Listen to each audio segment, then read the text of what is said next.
Bonjour à tous, on se retrouve pour parler du dernier épisode de Betrothed to My Sister's Ex.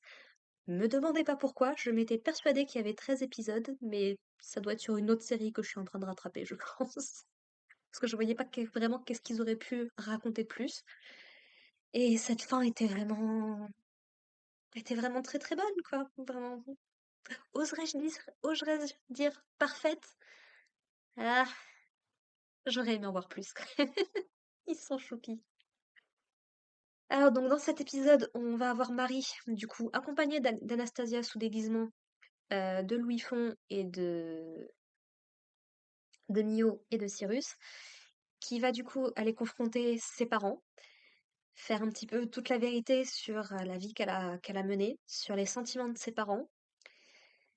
Et je suis également assez satisfaite, puisque alors que l'animé n'était pas obligé, ils ont passé du temps à nous expliquer globalement les motivations des parents de Marie pour avoir agi comme ils l'ont fait. Et bah, c'est pas totalement déconnant, quoi. Ils m'ont fait de la peine, ils m'ont touché ces deux personnes-là. Alors, ça reste des personnes qui ont maltraité complètement leur fille au pluriel, mais ça reste des êtres humains qui, bah, mine de rien, ont été blessés avant de blesser les autres. Et ça paraît sans doute stupide, et je sais qu'il y a beaucoup de gens qui n'aiment pas cette façon de faire. D'humaniser des personnes mauvaises et de leur trouver des excuses, comme les gens aiment le dire. Sauf qu'il faut faire la différence entre trouver des excuses et comprendre la personne qu'on a en face de nous. On peut comprendre sans excuser. Et je trouve ça très important de comprendre comment est-ce qu'une personne en est arrivée aux actes qu'elle accomplit aujourd'hui, parce que ça nous en apprend beaucoup sur la nature humaine, sur les relations entre les gens, et ça peut nous permettre d'éviter que ça n'arrive à d'autres personnes dans le futur. C'est notamment à ça que sert la psychologie et la psychiatrie. Comprendre comment les comportements se forment et proposer un accompagnement adapté pour éviter que ça se reproduise pour d'autres personnes. Et c'est malheureusement là où dans la vraie vie on atteint un problème, c'est que souvent le système n'accorde pas euh, la justice que méritent les victimes. Je pars dans totalement autre chose. On va revenir à l'animé, mais ça fait toujours partie des points que je trouve important de rappeler. C'est que ouais, les gens sont des êtres humains, ils méritent notre considération, même si ils ont pu faire des choses horribles, mais pour beaucoup, ils ont souvent été des victimes avant. Pas forcément des trucs de fou, ils ont pas forcément été torturés, maltraités ou autre, mais parfois le moindre petit truc peut amener à une personnalité qui peut être problématique et à des comportements qui peuvent s'avérer problématiques. Mais on va en reparler plus en détail. Donc, qu'est-ce qu'on apprend dans cet épisode sur les parents de Marie? Eh bien, un truc qui, mine de rien, se sentait déjà depuis un moment, depuis qu'on nous a présenté le personnage de Sacha, donc la grand-mère de Marie et de Anastasia, c'est que, bah, en fait, de par l'éducation qu'elle a donnée à son fils, de par peut-être sa froideur ou sa distance, et peut-être le fait qu'elle vient aussi d'une génération plus ancienne, n'a pas su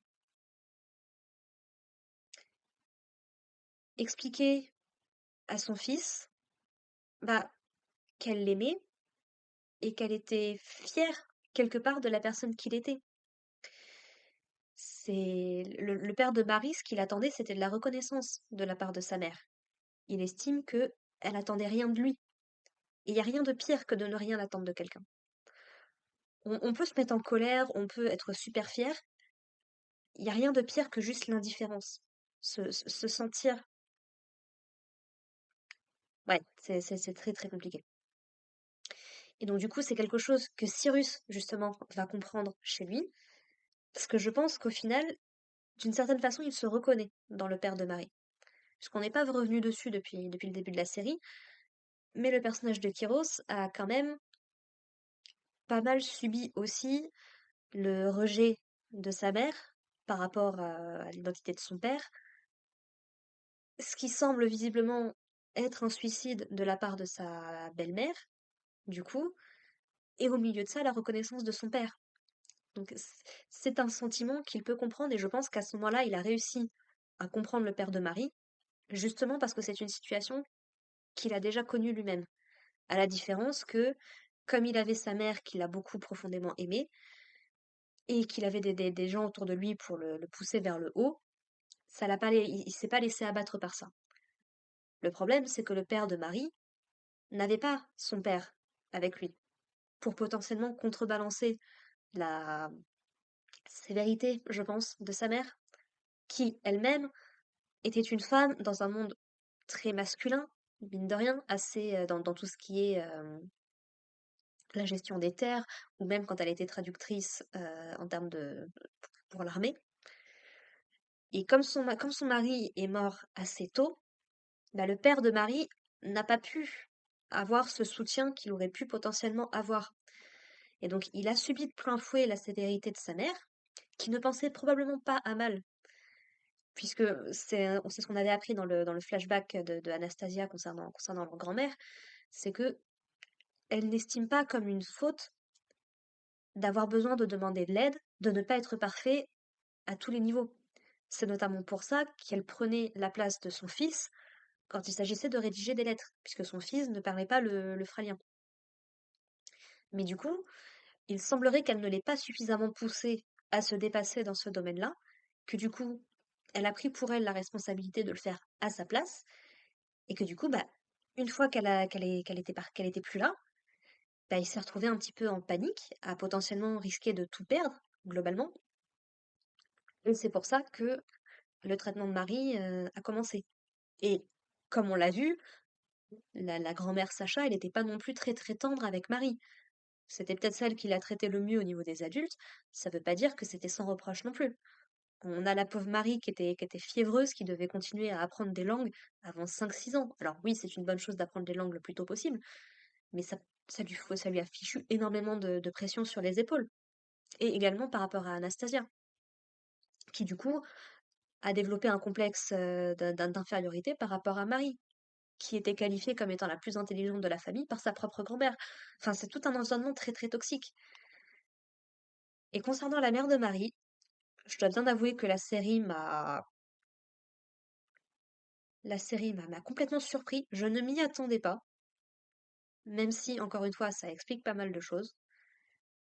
On découvre que depuis tout ce temps, la mère de Marie portait une perruque blonde, puisqu'en réalité, la mère de Marie est rousse. Et c'est là qu'on commence également à comprendre quelque chose par rapport au personnage de la mère de Marie, c'est que bah, elle n'a jamais ressenti l'amour de sa belle-mère, la considération de sa belle-mère, et en fait, elle s'est persuadée qu'elle ne pouvait pas être heureuse. Alors ça pose des questions du coup sur sa relation avec son mari. Ça veut dire que lui non plus n'a pas réussi à lui apporter le bonheur qu'elle méritait d'avoir en fait, quoi, complètement. Et voilà, dans sa vision des choses, une princesse, quelqu'un qui pouvait aspirer à de grandes choses, bah, devait ressembler à Sacha ou à Anastasia, c'est-à-dire plutôt petite en taille et avec des cheveux blonds. Ce qu'on imagine en général comme étant le stéréotype de la princesse. Il suffit de voir Cendrillon par exemple, ou même Aurore dans la Belle au bois dormant. Oui, la Belle au bois dormant. Et on nous avait également précisé un peu plus tôt dans la série que, en termes de physionomie, Marie ressemblait beaucoup à sa mère. Donc ça nous apprend également que la mère de Marie est plutôt grande de taille également. Et donc il semblerait qu'elle a vécu pas mal de brimades aussi dans sa jeunesse, en plus de sa relation avec sa belle-mère, bah, qui a fait que elle s'est auto-persuadée elle ne pouvait, elle n'arriverait à rien, vu la personne qu'elle était naturellement en fait. Et c'est aussi pour ça qu'elle a reporté toute sa colère envers elle-même sur sa propre fille qui a eu le malheur de naître en ressemblant trop à sa mère en fait, quoi. J'imagine que ça a dû être assez dur pour elle et assez traumatisant quand, quand Marie est née. Surtout quand ces 2 autres enfants ressemblent beaucoup plus à leur père et ressemblent beaucoup plus aux clichés qu'on peut se faire des princes et des princesses, quoi. Encore une fois, c'est pas pour excuser son comportement. Ce que les parents de Marie lui ont fait subir est inexcusable, pour moi. Ton enfant n'a pas demandé à naître, n'a pas demandé à venir au monde. C'est toi qui as choisi qu'il soit là. Maintenant, tu assumes et tu dois faire en sorte que sa vie soit la meilleure possible. Maltraiter son enfant, ça fait vraiment partie des choses que je ne pourrai jamais, je pourrai jamais excuser. Ça, c'est hors de question. Mais ça m'empêche pas de comprendre que ça vient de traumatismes plus profonds, plus personnels. Et ça montre aussi quelque chose, c'est que bah, les traumatismes, comme on le sait maintenant aujourd'hui, peuvent être transmis de génération en génération. Pas forcément de façon directe et vocale, mais dans tous nos comportements, dans la façon dont on traite les autres, on peut transmettre des traumatismes que nous, on a subis et qu'on n'a pas réglés. C'est pour ça que c'est important de faire des thérapies, sans forcément que ça dure des années et des années. Et du coup, ouais, la mère de Marie, voilà, elle a vécu ça aussi, et voilà, elle a du coup vécu par procuration, d'un côté son trauma avec Marie, et de l'autre ce qu'elle aurait aimé être avec Anastasia, du coup. Donc voilà. Donc à partir de là, la demeure des Chadelans va être gérée par la famille Glanad, donc celle de la famille de Cyrus, globalement.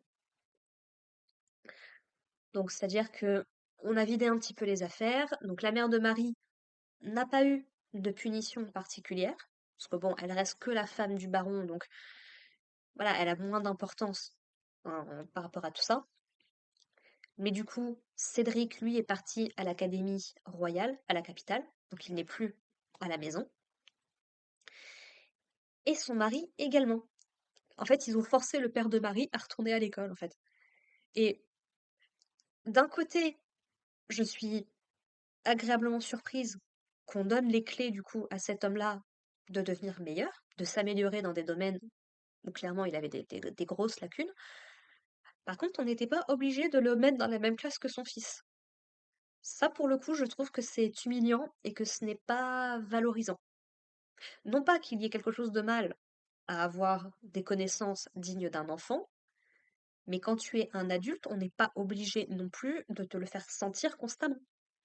Et puis ça doit être assez particulier aussi pour les enfants de voir quelqu'un de l'âge de leur père, à minima, étudier avec eux. Alors, probablement que ça coûterait trop cher qu'il ait un prof particulier ou ce genre de choses. Je pense que même à l'époque, même dans cet univers-là, il doit pas être le seul adulte noble qui ne parle pas la langue qu'il est censé maîtriser, quoi. Donc voilà, c'était un petit peu particulier à ce niveau-là. Je suis très contente qu'il ait entre guillemets ça comme punition, mais si j'y réfléchis un petit peu plus, c'était peut-être pas la meilleure façon de le faire faire. On nous dit également du coup qu'il a trouvé un journal appartenant à sa mère, donc qui date d'il y a pas mal d'années maintenant, où apparemment elle y exprimait tous ses sentiments positifs à l'encontre de son fils et de sa femme. Et visiblement, ça a permis d'apaiser le père de Marie qui, du coup, a décidé de se retrousser les manches, en fait, quoi, globalement. Mais c'est aussi mon problème, c'est qu'encore une fois, on tombe dans ce genre de schéma de personnes plutôt âgées d'une certaine génération qui, incapables d'exprimer ses sentiments de façon plutôt honnête et plutôt sincère, bah, a blessé la personne qu'elle est censée aimer le plus. Et ça aussi, ce serait bien que ça change un jour. Alors, non pas qu'on peut changer toute une génération, malheureusement.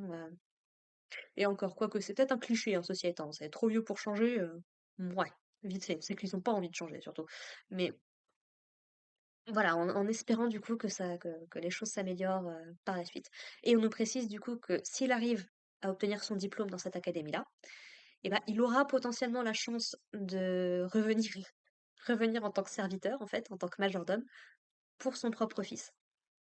Et encore une fois, sur le principe, je suis pas contre.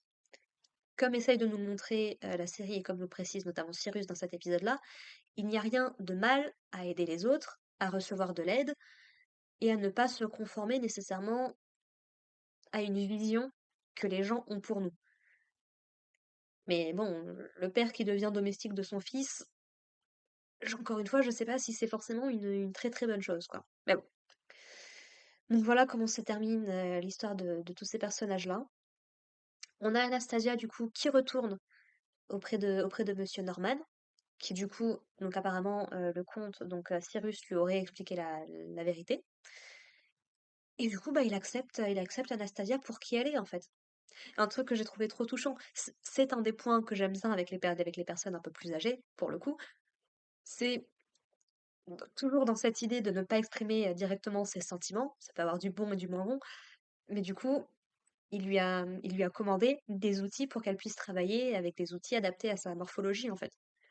Et c'est cette façon très subtile de dire: «Je tiens à toi, je t'accepte pour qui tu es, reviens avec moi», qui du coup marche plutôt pas mal dans ce sens-là. Surtout qu'il l'appelle disciple alors qu'au début il refusait complètement l'idée même qu'elle puisse être son disciple.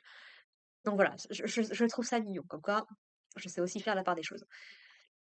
Et donc finalement, le mariage a lieu. Petit peu déçue pour le coup que ce soit vraiment toute fin d'épisode. Pour moi, ça aurait mérité peut-être un épisode, quoi, un épisode entier. On voit même pas la cérémonie, c'est tout juste une reprise de ce qu'on avait vu au tout début de l'épisode 1. Donc, nyeh, un petit peu déçue. Un petit peu déçue. Même si du coup, bon, bah, Marie et Cyrus sont adorables ensemble, il y a pas de problème. Ils sont tout choupis. Par exemple, j'aurais bien aimé voir ouais, un bébé Marie, un bébé Cyrus sur le chemin, par exemple, ça aurait pu. C'est peut-être un petit peu trop tôt. Si effectivement il s'est passé ce qui s'est passé, c'est effectivement peut-être un tout petit peu trop tôt pour que on puisse avoir des nouvelles de ça. Mais bon, un petit peu dommage quand même. J'aurais beaucoup aimé. Et puis du coup, donc, on nous tease également potentiellement une relation entre Louis Font et Anastasia, pour laquelle je suis pas contre du tout non plus, parce qu'en vrai, leur dynamique, on la découvre dans cet épisode-là. J'aurais voulu en voir plus. Ils sont excellents tous les deux. Puisque Anastasia ressemble beaucoup à Cyrus dans la personnalité aussi. Et donc du coup, elle matche bien avec le chaos, on va dire, que représente Louis Font. Enfin, j'aurais beaucoup aimé avoir beaucoup plus de cette dynamique. Mais bon. Parce qu'en fait, donc, je me disais, mais il peut pas l'épouser puisqu'il a déjà une fiancée. Il nous avait dit ça dans l'épisode 2. Alors apparemment, il a 5 fiancées différentes. Je suis pas très très sûre de comment ça marche. Qu'il n'a jamais rencontrées. Et du coup, pour la blague, il propose à Anastasia de devenir sa fiancée. Il s'attendait pas à ce qu'elle accepte. Et voilà, on sait pas trop sur quel pied ils vont danser. Peut-être qu'ils resteront juste amis, peut-être qu'il se développera quelque chose. Mais franchement, je serais pas contre. Ils ont une bonne dynamique. En un épisode, ils ont vraiment une très très bonne dynamique. Donc voilà. Et on a du coup petit Cédric qui invite Casey, je crois que c'est comme ça qu'elle s'appelle, la petite fille du majordome de Wolfram. Il l'invite du coup à danser, puis ils sont tout choupis, tout mignons, autour des adultes qui sont en train de danser et tout, donc voilà. Non, franchement, c'était un très très bon épisode qui a su très bien conclure la série, qui a su humaniser des personnages qui, je pense, le méritaient, mine de rien. C'était pas obligatoire, mais je trouve que c'est un plus en tout cas que j'apprécie. Et puis bah voilà, il est temps de faire notre deuil maintenant. Cette série est terminée. Je suis tristesse, je suis profondément tristesse. Mais c'est comme ça, c'est comme ça. Écoutez, n'hésitez pas à me dire vous ce que vous avez pensé de cette série. Il y a d'autres séries sur la chaîne, une autre qui va remplacer du coup celle-là. Je sais pas encore sur quoi je vais partir, faut que je vois au niveau de mon planning, parce que j'ai énormément de séries à rattraper, en plus de celles qui sortent toutes les saisons. Et ouais, j'espère que vous aurez apprécié du coup de parler de cette série en ma compagnie. Merci beaucoup à tous. Portez-vous bien, prenez soin de vous, prenez soin de vos proches, et puis peut-être à la prochaine. Allez, bye les gens.